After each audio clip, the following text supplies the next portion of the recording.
Nabigla si Cedric sa narinig, pero hindi siya nagpahalata sa babae. Nice meeting you po. Kaano-ano ka nga ulit ni Micah? Kunot ang noong tanong ng babae. Fiancé niya po. What? Are you serious? Hindi mo ba narinig ang kaninang sinabi ko? I said, anak ko ang boyfriend ni Micah. Diin ng babae. Yes po, ma'am. Narinig ko po. Nakangiting sagot ni Cedric. Napakagat sa labi si Micah nang tumingin kay Cedric. Nilakihan niya pa ito ng mga mata para tumigil na. Micah, what's the meaning of this? Baling ng babae sa kanya. Nung isang linggo lang magkasama pa kayo sa bahay ng anak ko habang nagbibideo call sa akin. And now eto, may fiancé ka na? I'm sorry, tita. Mahinang sabi niya. Nanlaki ang mga mata ng babae. So it's true? Fiancé mo nga ang lalaking ito? Alam na ba ni Neil ang lahat ng to, ha? Tita, please, ako na lang pong bahalang magsabi kay Neil. Hinawi ng babae ang kamay ni Micah nang tangkain niyang hawakan ng braso nito. Nang gagalaiti ito sa galit nang duruin siya. Akala ko iba ka, panimula nito. Tita, please let me explain. Ani Micah habang tinatangkang kalmahin ng babae. Nagtitinginan na kasi noon ng mga tao sa kanila. No! Stay away from my son. Nalingat lang ang anak ko, may kasama ka ng iba. Wala kang pinagkaiba sa mga babaeng naikama na ng anak ko. Malandi, makati. Akala mo kung sino kang santa-santita? Higad ka rin pala, sigaw ng babae. Unti-unting nangilid ang luha sa mga mata ni Micah. Hindi niya inaasahang maririnig niya ang mga salitang iyon sa bibig mismo ng ina ni Neil, na para niya na ring ina. Hindi man lang nito hinayaan na makapagpaliwanag siya. Napatiim bagang si Cedric. Tara na, umuwi na tayo. Anito, sabay abot sa kamay niya at saka siya hinila palabas. Ano, tatakbo ka na lang kasama ng kabit mo? Haliparot kang babae ka? Narinig nilang sigaw ng babae. Kaya mas lalo pa nilang nilakihan ng mga hakbang. Walang imika ng dalawa habang binabaybay nila ang daan pauwi. Nang makarating sa bahay, agad na bumaba ng kotse si Cedric at saka ito umikot sa gawin niya. Binuksan nito ang pinto at saka nito kinuha ang bata na nooy nakatulog sa kandungan niya. Tahimik lang na bumuntot si Micah kay Cedric. Pero bago pa sila makapasok sa bahay, nilingon siya nito. Hintayin mo ko sa garden. Kalmado ang boses ni Cedric. Pero dumagundong iyon sa pandinig ng dalaga.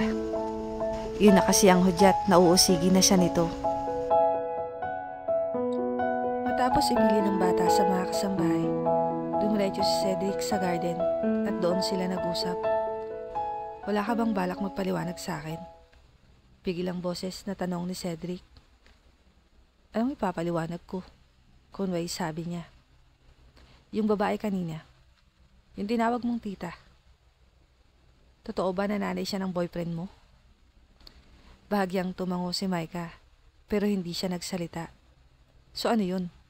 Pinagsabay mo kami noon? Siya ba ang dahilan kung bakit bigla ka nalang nawala?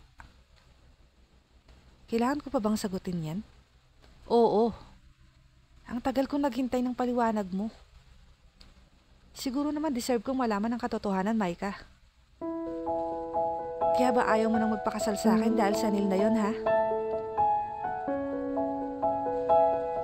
Oo. Ano, masaya ka na? Okay na? Pwede na ba akong umakyat? Napahimas sa mukha si Cedric. Paano nangyari yun? Parehas tayong pumayag noon. Okay tayo noon eh. Ano nangyari? Bakit bigla na lang nagkaroon ng Neil? Anong nangyari? Bakit hindi mo itanong yan sa sarili mo? Nangingilid ang luha na sabi ni Micah. Walang kamalay-malay ang dalawa na mula sa itaas ay pinapanood sila ng mga kasambahay. Ano kayang pinag-uusapan nila? Bakit parang masyadong seryoso si Ate Micah?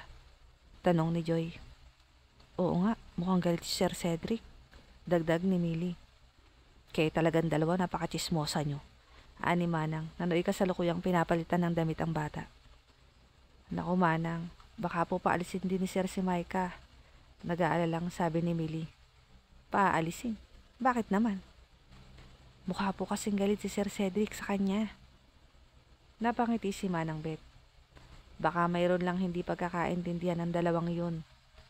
Kilala ko si Cedric. Kapag galit siya sa tao, galit siya. Hindi sila makakaabot sa garden ng tahimik kung talagang galit siya kay Micah. Kunot ang noong nagkatinginan ng dalawa. Ano po ang ibig niyong sabihin, Manang? Halos sabay na sabi nito. Huwag na kayong mag-alala kay Micah dahil siguradong hindi siya paaalisin ni Cedric. Napangiti na ang dalawa. Napalapit na rin kasi sila kay Micah. Madalas kasi ay tinutulungan din sila nito sa gawaing bahay. Sige na, matulog na kayong dalawa at ako na lang ang magbabantay sa bata. Nang makalabas ang dalawa, lumungaw si Manang sa bintana. Tanaw niya mula roon ang seryosong pag-uusap ng dalawa. Ano na naman kaya ang nangyari? Nangingiting bulong nito. At saka ito naglakad pabalik sa bata. Yun nga ang matagal ko nang tinatanong sa sarili ko eh. Ano bang nagawa ko para ipahiya mo ko ng ganun, Micah? Okay, fine. Kasalanan ko na. Sabihin na lang natin na bigla akong natauhan. Okay na? Natauhan sa ano? Ang labo mo naman eh. Nasinilang gusto ko at hindi ikaw. Napaawang ang mga labi ni Cedric. Daig niya pa ang sinampal sa sagot na yon ng dalaga. Hindi kita pipilitin kung ayaw mo sa akin. Pero kailangan mong layuan ang Neil na yon. At sino ka naman para diktahan ako? Makikipag-usap ako kay Neil, pero hindi ako makikipaghiwalay sa kanya.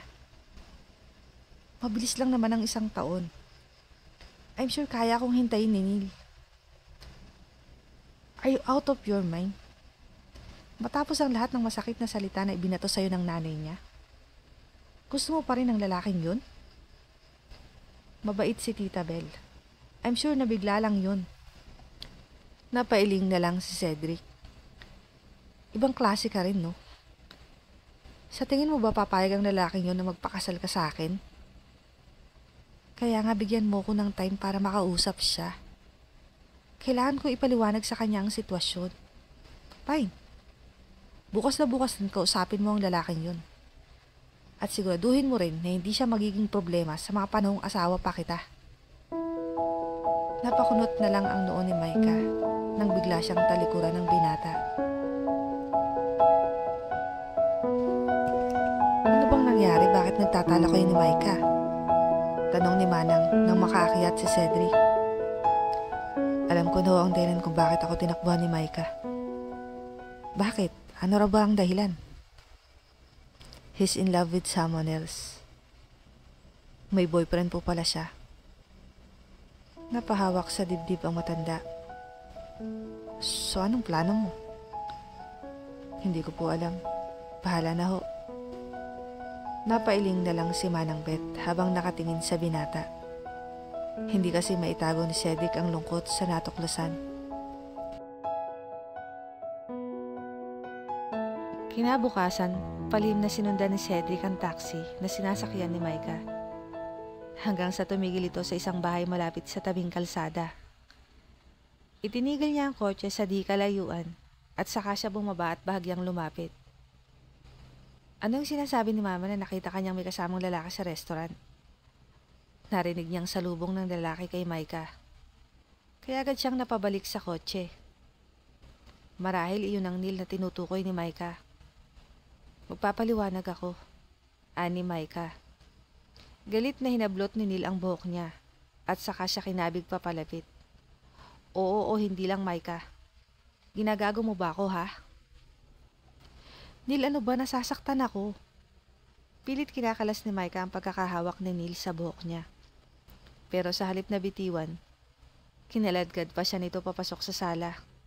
Talagang masasaktan ka sa akin kapag hindi ka umamin. Totoo bang fiancé mo ang lalaking yun? Neil, ano ba? Bitiwan mo nga ako. Sigaw ni Micah. Biglang napababa sa kotse si Cedric. at napatakbo sa bahay nang marinig ang sunod-sunod na pagsigaw ni Micah. Mabuti na lang at naiwang nakabukas ang pinto, kaya agad siyang nakapasok sa loob. Putok na ang labi ni Micah at may tama na rin sa kanang mata nang abutan niya sa loob. Kaya hindi na siya nagdalawang isip na baklasin si Neil sa pagkakasakay sa dalaga. "Hayop ka, bitiwan mo siya!" sigaw ni Cedric sabay suntok sa panga ni Neil. Pumaligtad sa sala si Neil, kaya agad niyang hinila patayo si Micah. Akmang tatayo ang lalaki, pero agad niya itong sinipa, kaya muli itong bumagsak sa sahig. "Tantanan mo ang piansay ko kung ayaw mong humimas ng rehas," banta ni Cedric. Napangisi naman si Neil. Sa totoo pala ang lahat. "Malandi ka pa talagang babae ka," sigaw ni Neil. Napayuko lang noon si Micah. "Manang-mana ka pala sa nanay mo. Parehas na parehas ang tabas ng dila nyo. Ni hindi nyo man lang hinayaang magpaliwanag yung tao. Ano pang kailangan ipaliwanag doon? Hayaan na nga at inamin mo na.